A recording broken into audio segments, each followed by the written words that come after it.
everybody, I'm Jeremy. Today we're going to do an acrylic pour. This is a 14 by 20 canvas with 3-inch sides. We're going to use our mixtures of paint. We've got some spring colors going over here for our spring theme. That's what we're going for. For the mixture we used Anita's all-purpose acrylic craft paint. We're going to also include we're going to do coconut milk today to see if we can get some cells. If you don't, get a torch gun, spatula, and a stir stick just to mix it up a little bit if you don't have it.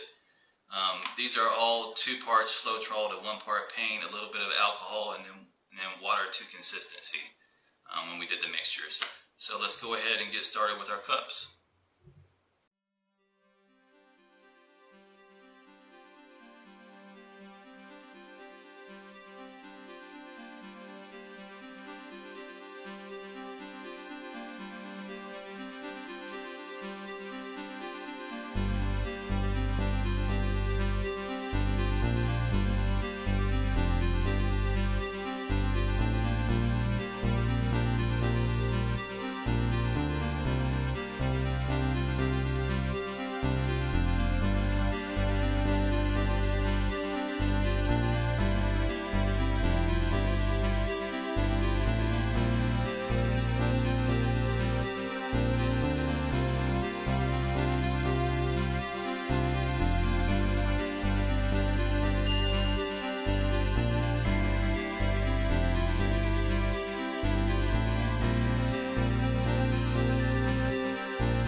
So now I'm just going to flip 1 cup and try and keep the most paint I can inside the cup. Guess that didn't work out too well. Little sputter is okay. Just trying to see if it'll stay put. Alright. Now I'm not left-handed, but let's give this a shot. Pretty good. Alright, so let those set for a few, I don't know, what, a minute and a half.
but this one came out pretty good. I'm happy with it. Looks like a nice spring painting to me. Remember, this was the last one of 4. This is the winter one, and then the fall. So we're going to put these on the wall kind of in a cool formation to complete them. So thanks everybody. Remember to subscribe, like the video for more acrylic pour videos and other projects we're working on. Everybody take care. Bye-bye.